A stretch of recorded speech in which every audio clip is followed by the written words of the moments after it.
A guerra híbrida da Rússia contra a Ucrânia foi travada muito antes da invasão em grande escala. Já em 2014, ao concentrar tropas nas fronteiras ucranianas, o Kremlin utilizou todo o arsenal de métodos terroristas, incluindo ciberespionagem, ciberdiversões e ataques de phishing para a obtenção de informações confidenciais, tanto governamentais quanto pessoais. Hoje, os ciberataques assumem a forma de operações militares completas. Por meio de hackers ligados a estruturas estatais e a contratados privados, o Kremlin ataca a infraestrutura civil e militar na Ucrânia e na Europa. Essas ações servem a um único objetivo: espionagem, roubo de dados, desestabilização. A guerra da Rússia contra a Ucrânia hoje se transforma na primeira guerra da história no ciberespaço. Como são organizados os grupos de hackers russos? Quem está por trás dos ciberataques em larga escala contra a Ucrânia e os estados europeus? E qual impacto eles exercem sobre a segurança digital da Ucrânia e do mundo?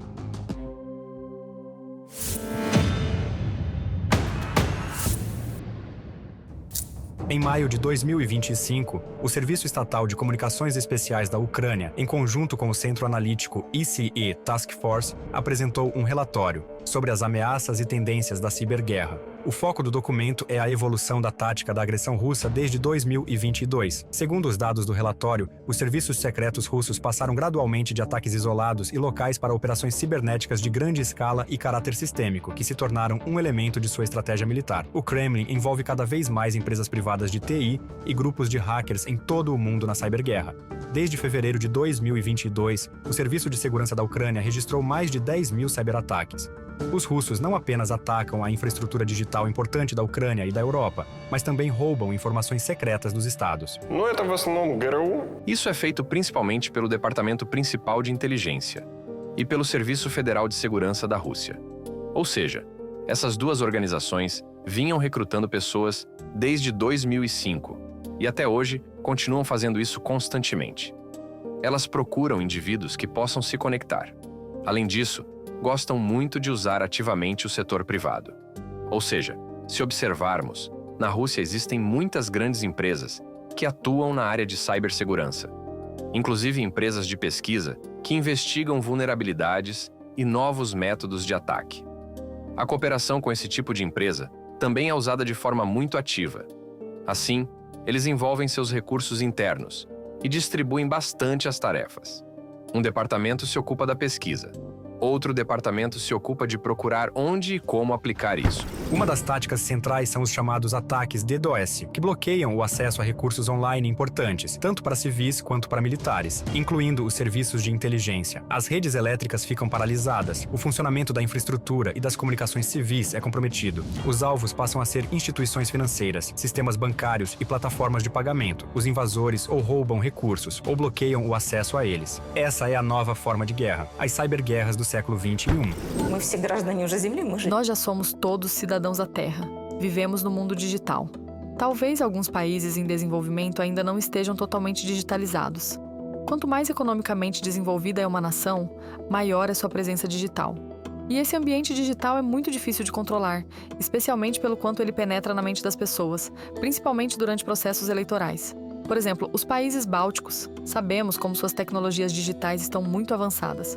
Praticamente tudo lá é digital. Quando tudo está digitalizado, desde serviços municipais até áreas militares e de defesa, é necessário proteger essa informação. Hoje já podemos observar, mesmo no Ocidente, durante campanhas eleitorais, o quanto houve interferência da Rússia. Temos exemplos concretos, como a Romênia. Atualmente há também o exemplo da Moldova. Embora as eleições parlamentares deles só ocorram em outubro, já foram registrados casos de suborno através do ciberespaço e das tecnologias digitais. Também houve desafios, por exemplo, na Polônia. Lá está em curso uma verdadeira guerra, uma cyberguerra. Até mesmo a Polônia confirmou isso, que tem a ciberguerra com a Rússia. Durante as eleições polonesas, o país foi obrigado a adotar um plano de medidas chamado Plano de Cibersegurança relativo ao processo eleitoral. Em 2007, hackers russos realizaram um ciberataque em grande escala contra a Estônia, após a transferência do monumento Soldado de Bronze do centro de Tallinn para o cemitério militar. invadindo e apagando páginas de sites governamentais. Em 2008, na véspera da invasão da Geórgia, a Rússia voltou a usar ciberarmamento, mirando órgãos estatais e mídia independente. Assim, o Kremlin desestabiliza a sociedade e pode danificar ou destruir infraestruturas digitais críticas. Se antes o ciberespaço tinha fronteiras locais, agora as ameaças russas têm alcance muito maior. E ciberataques, que de certa forma já nem são percebidos como guerra. Primeiro, a população nem percebe que está sendo atacada, e segundo, não sabe que alguém está travando uma guerra contra ela. A Europa só tomou conhecimento disso durante as eleições. Quanto tempo a Rússia preparou tudo isso? Quanto de desinformação ela espalhou? Quantos esforços foram feitos por essas proxy groups no ambiente digital, em diferentes mídias que disseminavam informações para as pessoas? Quanto foi investido no TikTok? Sabemos pelo exemplo da Romênia que, com a ajuda do TikTok, uma pessoa de fato ganhou o primeiro turno. Essa é a zona cinzenta, como dizem. Você não consegue sondá-la, só percebe quando acontece. E isso é conveniente, porque enquanto seu oponente tenta entender tudo isso, ele não percebe que está sendo atacado e você já praticamente conquistou tudo. Depois você o coloca diante do fato. Quando usando o ciberespaço, você tem sob controle seus objetos de infraestrutura, influencia suas eleições e, dessa forma, coloca o país sob seu controle. O primeiro ciberataque confirmado na história, que resultou em um apagão em larga escala, ocorreu em dezembro de 2015, quando hackers russos invadiram o sistema de gestão da empresa ucraniana Prikarpatia Oblenergo. Mais de 200 mil habitantes da região de Ivano-Frankivsk ficaram sem eletricidade. O ataque começou com o envio de e-mails falsos, através dos quais um código malicioso entrou no sistema. Em seguida, os invasores assumiram o controle dos sistemas de gestão das subestações e desestabilizaram o fornecimento de energia na região. Naquele momento, ninguém sabia como realizar ataques desse tipo, exceto pelo ataque ao programa nuclear iraniano, que foi realizado em 2011. Ninguém oficialmente assumiu a responsabilidade por esse ataque. Em 2015, também ninguém assumiu a responsabilidade pelo ataque. Mas este foi justamente o primeiro ataque moderno desse tipo. Ele era bastante primitivo, se falarmos sobre a implementação técnica, já que naquele momento a cibersegurança na Ucrânia, especialmente no nível estatal e no nível da infraestrutura crítica, pouca gente se ocupava disso. Consequentemente, obtivemos uma situação em que, com um baixo nível de proteção, mesmo um ataque simples produziu não consequências críticas, mas bastante significativas. De fato, no território da Ucrânia e no ciberespaço ucraniano, começou uma fase ativa de conflito cibernético. E este foi um conflito que justamente evoluiu ao longo desses anos. Em junho de 2017, a Ucrânia se viu no epicentro de um dos ciberataques mais destrutivos. Hackers ligados aos serviços secretos russos lançaram o chamado worm de rede chamado NotPetya. O alvo eram as maiores empresas do país, companhias de energia, hubs de transporte, bancos, instituições governamentais. O ataque também afetou o funcionamento de aeroportos e do metrô em Kyiv. A fonte da infecção foi o sistema de atualizações de um dos programas de contabilidade. O ataque NotPetya foi já o próximo passo da evolução. Aqui foi utilizado um método mais complexo e abrangente, quando o ataque era realizado ao fornecedor de software, que de fato todo o país utiliza. Na terminologia da cibersegurança, isso se chama ataque à cadeia de suprimentos, ou seja, ataque à cadeia de fornecimento. Se uma empresa em que alguém confia for atacada, isso pode permitir o acesso ao interior de outra empresa. Neste caso, foi possível por vários dias paralisar de maneira significativa a atividade de todo o país, porque muitos computadores, muitas organizações foram bloqueadas. Consequentemente, no país, ocorreu um pouco de caos. Essa foi justamente a próxima etapa de ciberataques, quando vimos que não apenas é necessário proteger alguma organização particular, mas todo o ecossistema em geral. Na véspera da invasão em grande escala, a Rússia novamente aplicou cyberarmas, bloqueando canais de comunicação via satélite. Hackers colocaram fora de operação modems que possibilitavam o acesso à internet de dezenas de milhares de usuários na Ucrânia. Ocorreram ataques a sites governamentais e bancários, assim como a outros objetos de infraestrutura importantes, usando o vírus Hermetic Wiper. Essas ações se tornaram parte da preparação para a invasão militar. Em janeiro de 2023, especialistas do Serviço Estatal de Comunicações Especiais realizaram uma pesquisa sobre a inter-relação entre ataques de computador e eventos políticos, assim como a situação no fronte. A análise mostrou: os ataques com mísseis russos eram frequentemente acompanhados de ciberataques. Os principais alvos eram mídia, centros de comunicação, empresas de logística e de energia. Ou seja, nós recebíamos constantemente ataques que vinham junto com ataques de mísseis ou tentativas de avanço no fronte. Esses ataques informacionais e psicológicos são usados em combinação com cyberataques para, por exemplo, desestabilizar a situação. Quando havia um ataque crítico à operadora de rede móvel Kyivstar, ao Ministério da Justiça ou à empresa ferroviária Ukrzaliznytsia, ao mesmo tempo víamos os bots russos espalhando informações de que tudo estava mal. Por exemplo, o ataque a Ukrzaliznytsia coincidiu exatamente com a primeira rodada de negociações em Istambul. Isso poderia ser um dos instrumentos do jogo diplomático global para pressionar a Ucrânia e mostrar que eles podem desestabilizar a situação no país, não só com mísseis, mas também no ciberespaço. As ferrovias são uma infraestrutura crítica, e naquele momento, todo o país percebeu que algo não estava certo. Em dezembro de 2023, um dos maiores operadores de telecomunicações da Ucrânia sofreu um cyberataque em grande escala. Como resultado, milhões de assinantes em todo o país ficaram sem acesso à rede móvel e à internet. Na ocasião, os hackers destruíram milhares de servidores virtuais. A empresa levou várias semanas para restaurar o funcionamento normal. O principal objetivo do ataque russo foi causar um impacto psicológico sobre a população da Ucrânia. A ciberguerra se torna cada vez mais prolongada e imprevisível. Dois fatores contribuem para isso: a disponibilidade e a facilidade de uso das ferramentas para organizar ataques e o desenvolvimento de tecnologias e inteligência artificial. Nesse processo, a Ucrânia não apenas se defende, mas também realiza ataques de retaliação aos sistemas do inimigo. No final de janeiro de 2024, o Sberbank da Rússia sofreu a operação cibernética mais longa de sua história. O ataque DDoS durou 4 dias e praticamente paralisou o funcionamento da instituição. Nos 3 anos e meio de guerra, posso destacar 3 tipos de cyberataques. Temos os típicos ataques de sabotagem cibernética, ou seja, quando ocorre um ataque DDoS, quando há tentativa de derrubar algum site ou causar falha em algum serviço. Há os destrutivos, quando ao obter acesso à infraestrutura, toda a infraestrutura é destruída, como vimos, por exemplo, com os ataques a Kyivstar, ao Ministério da Justiça na Ucrânia e os últimos ataques à Aeroflot. Estes são todos destrutivos. Há também operações de inteligência. Se falarmos do segundo tipo de ataques destrutivos, tudo é mais complexo. Tudo começa como no campo de batalha, com o trabalho de grupos de sabotagem e inteligência. Ou seja, primeiro ocorre a coleta de informações. Depois que a coleta é feita, ocorre o planejamento da operação, ou seja, o que precisa ser feito para penetrar no território do inimigo. Após a penetração da infraestrutura inimiga, realiza-se uma coleta de informações adicional. Ou seja, descobre-se o que já se encontra no território do inimigo. E somente depois disso, ocorre o planejamento das operações que serão executadas. E na prática, até esta etapa, tanto operações destrutivas quanto de inteligência se repetem mutuamente. A diferença é que o ataque destrutivo coloca toda a infraestrutura fora de operação e, na essência, revela o próprio atacante. A operação de inteligência pode durar anos.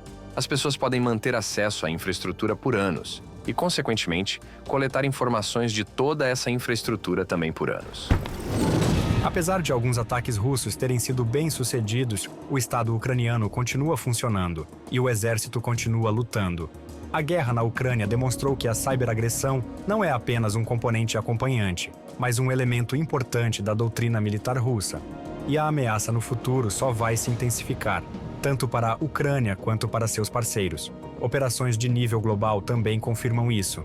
Ainda em maio de 2023, o FBI dos Estados Unidos identificou e desmantelou um programa de espionagem que operava em todo o mundo. Com ele, o Kremlin obteve acesso a informações confidenciais em mais de 50 países ao longo de 2 décadas, incluindo membros da OTAN. Em relação à OTAN, de fato, o artigo 5º não faz qualquer menção a isso. Ela simplesmente não existe em seu estatuto, que praticamente não foi modificado desde que foi adotado. Houve algumas correções, nada mais. E muitos hoje afirmam que algo precisa ser feito, porque a Aliança OTAN, infelizmente, está atrasada, especialmente no que diz respeito a ciberataques, especialmente essa ciberguerra. Sim, eles têm certas agências que trabalham nessa área. Vale notar que a Ucrânia colabora com uma dessas agências. Trocamos dados. No nível de troca de informações, no nível de certo grau de proteção, dados de inteligência, é assim que trabalhamos com eles. Mas isso é apenas chamado de cooperação. E de forma alguma resolve a questão da responsabilidade. Se amanhã alguém invadir um sistema da aliança, por exemplo, relacionado a armamentos. Da mesma forma, há um problema atualmente muito importante, sobre o qual se alerta constantemente: a necessidade de reforçar a proteção, especialmente em relação a armas nucleares. Porque atualmente, com o avanço tão rápido do espaço digital, não há garantia de que amanhã, por trás desse painel, quando pensarmos que há uma pessoa, não esteja na verdade uma inteligência artificial. Moscou continua conduzindo ativamente campanhas híbridas voltadas para minar a segurança da Europa. O Reino Unido recentemente revelou uma operação de inteligência russa, na qual foi utilizado software malicioso para ciberespionagem.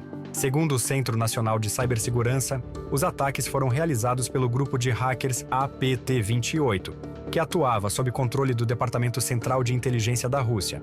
Em julho de 2025, o Reino Unido impôs sanções contra 3 unidades do Departamento Russo e 18 oficiais envolvidos em ciberataques em grande escala no território do Reino Unido, na Ucrânia e em outros países.